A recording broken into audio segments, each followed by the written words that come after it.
Hello student. आज हम लोग पढ़ेंगे डॉक्टर रमेश चंद्र मजुमदार। भारतीय इतिहासकार और प्रोफेसर डॉक्टर रमेश चंद्र मजुमदार का जन्म 4 दिसंबर 1884 को बंगाल प्रेसिडेंसी के फरीदपुर के खंडारपुर गांव में हुआ था, जो कि अब बांग्लादेश में पड़ता है। इनके पिता का नाम हलधर मजुमदार तथा माता का नाम विधुमुखी था। वर्ष 1805 में इन्होंने अपनी प्रवेश परीक्षा रेनेसा कॉलेज कटक से पास की और इन्होंने कलकत्ता के प्रेसिडेंसी कॉलेज में प्रवेश लिया। इन्होंने इतिहास से स्नातक ऑनर्स तथा इतिहास से ही मास्टर डिग्री प्रथम श्रेणी के साथ पूरी की। डॉक्टर रमेश चंद्र मजुमदार ने वर्ष 1912 में आंध्र कुषाण युग के लिए प्रेमचंद्र रायचंद्र छात्रवृत्ति हासिल की। बाद में वह वर्ष 1913 में ढाका के शासकीय ट्रेनिंग कॉलेज में प्रवक्ता के पद पर नियुक्त हुए।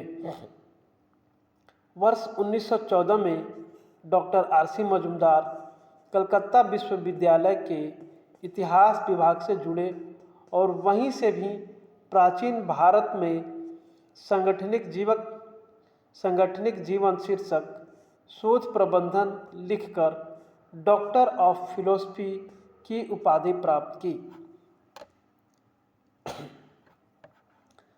इस पर उन्हें कलकत्ता विश्वविद्यालय का ग्रिफिथ मेमोरियल पुरस्कार प्रदान किया गया। कलकत्ता में ही उन्होंने डॉक्टर D.R. भंडारकर के निर्देशन में कार्य किया। वर्ष 1921 में डॉक्टर मजुमदार ढाका यूनिवर्सिटी से भारतीय इतिहास एवं संस्कृति के प्राध्यापक नियुक्त हुए। वर्ष 1928 में उन्होंने ब्रिटेन, हॉलैंड, फ्रांस, जर्मनी, मिस्र तथा अनेक दक्षिण पूर्वी एशियाई देशों का भ्रमण किया। वर्ष 1937 से 1942 तक वह ढाका यूनिवर्सिटी के कुलपति रहे। वर्ष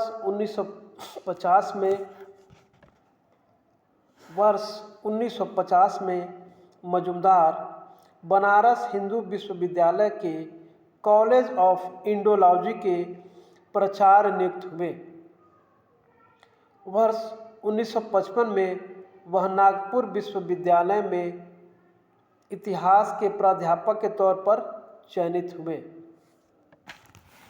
डॉक्टर मजुमदार विभिन्न इतिहास संबंधी संस्थाओं के अध्यक्ष रहे थे। वह Indian History Congress, Oriental Congress, Asiatic Society of Bengal और बंगीय साहित्य परिषद के अध्यक्ष रहे। वह यूनेस्को द्वारा प्रायोजित हिस्ट्री ऑफ मैनकाइंड के लिए निर्मित की गई अंतर्राष्ट्रीय समिति के अध्यक्ष बनाए गए। वह निम्न संस्थाओं के भी मानद सदस्य मनोनीत हुए, जिसमें पहला है royal Asiatic Society of Britain and Ireland, दूसरा है एशियाटिक सोसाइटी ऑफ कलकत्ता, तीसरा है एशियाटिक सोसाइटी ऑफ बॉम्बे, चौथा है Bhandarkar Research Institute Poona. Doctor R C. Majumdar को जाधवपुर विश्वविद्यालय तथा रविंद्र भारती द्वारा मानद डी लिस्ट की उपाधि प्रदान की गई थी। देशिकोत्तम एवं भारत तत्व भास्कर जैसे पुरस्कारों से उन्हें विश्व भारती तथा कलकत्ता कॉलेज ने सम्मानित किया। उन्हें सर विलियम जोन्स और बीसी ला स्वर्ण पदक एशियाटिक सोसाइटी ऑफ बंगाल द्वारा प्रदान किया गया। वर्ष 1952 में भारत सरकार द्वारा स्वतंत्रता आंदोलन का इतिहास लिखने के लिए गठित की गई संपादक मंडल का उन्हें सदस्य बनाया गया। डॉक्टर रमेश चंद्र मजुमदार को भारतीय विद्या भवन मुंबई ने the history and the culture of Indian people के रूप में प्रकाशित श्रृंखला का जनरल एडिटर का दायित्व सौंपा था। उनकी कुछ रचनाएं ancient India, an advance history of India, Swarnadweep, ancient Indian colonies far इट्स, Swarnadweep, ancient Indian colonies in far east. उसके बाद है history of modern Bengal, the age of imperial Kannauj, the struggle for empire, British paramountcy and Indian दिनाज आदि है।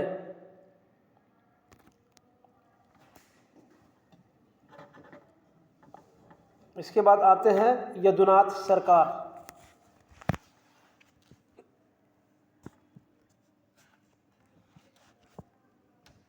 यदुनाथ सरकार भारत के एक प्रसिद्ध इतिहासकार थे। भारतीय मुगल काल के इतिहास लेखन के क्षेत्र में इनका अकादमिक योगदान अद्भुत है।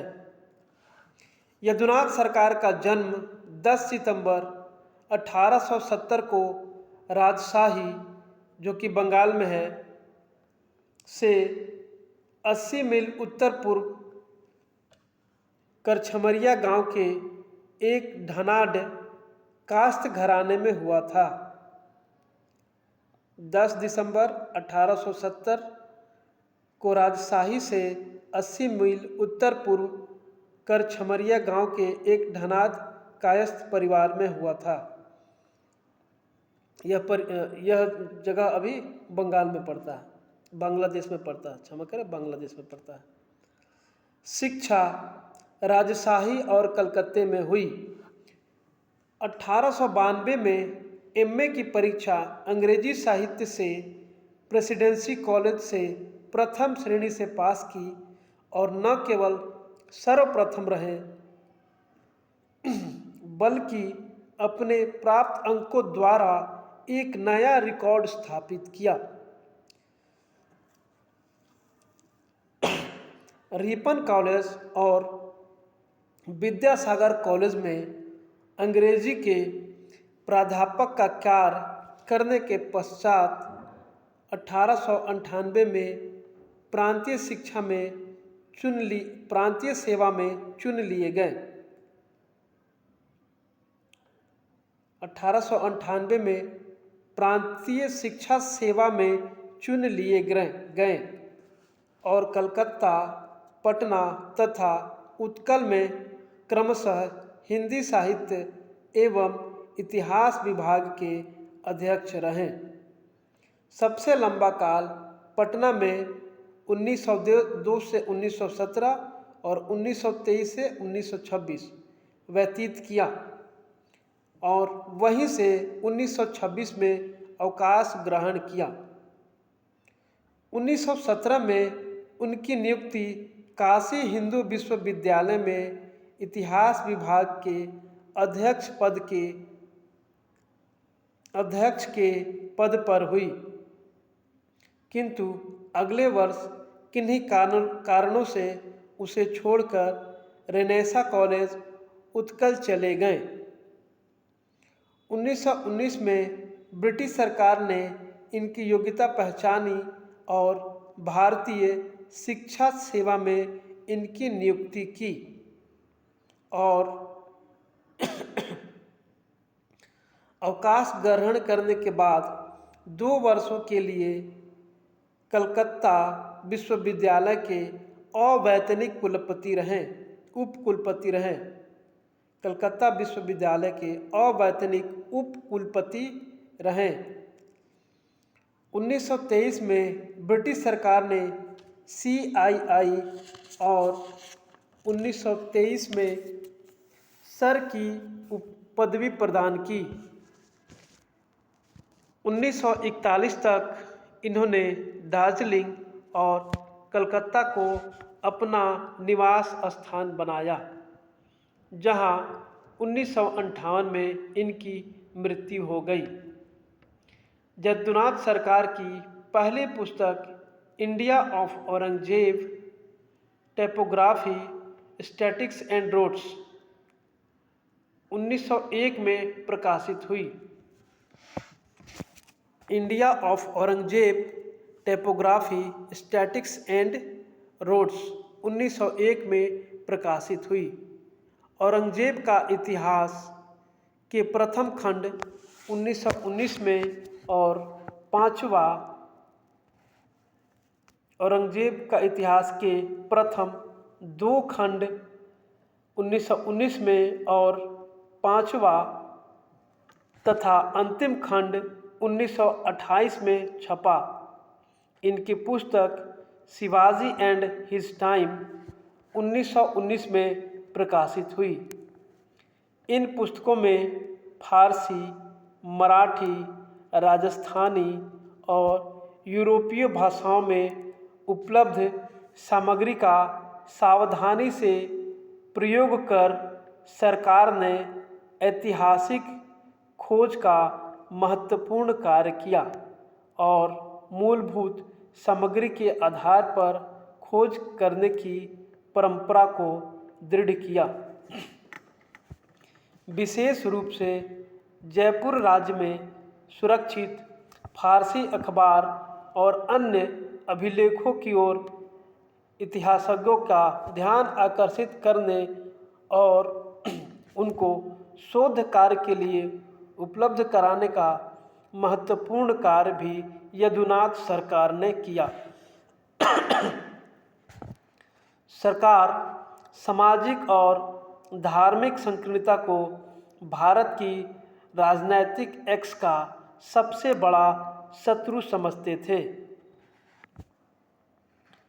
उत्तर मुगलकालीन भारत की ओर यदुनाथ सरकार का ध्यान विलियम इरविन कृत लेटर मुगल्स 1707 से 1739 का संपादन करते समय 1922 में आकर्षित हुआ।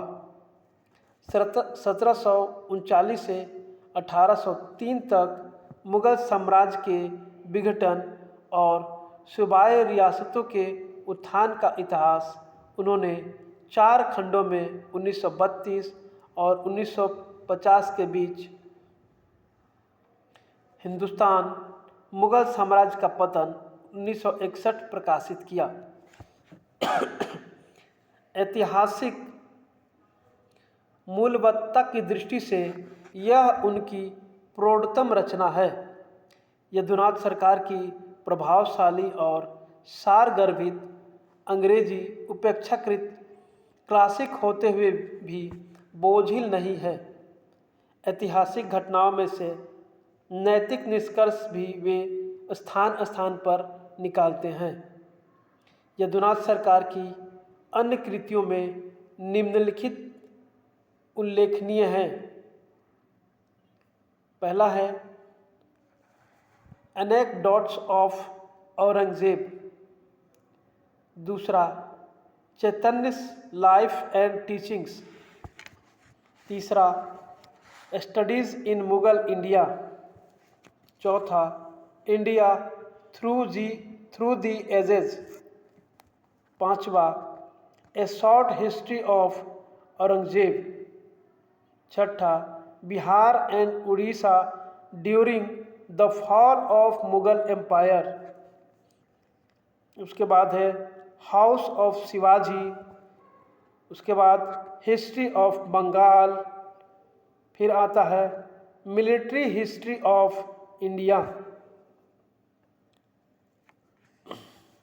यदुनाथ को प्रायः ब्रिटिश राज्य का समर्थक माना जाता है। यह विचार तब और भी दृढ़ हो गया जब इन्हें सर की अंग्रेजों से उपाधि प्राप्त हुई। धन्यवाद।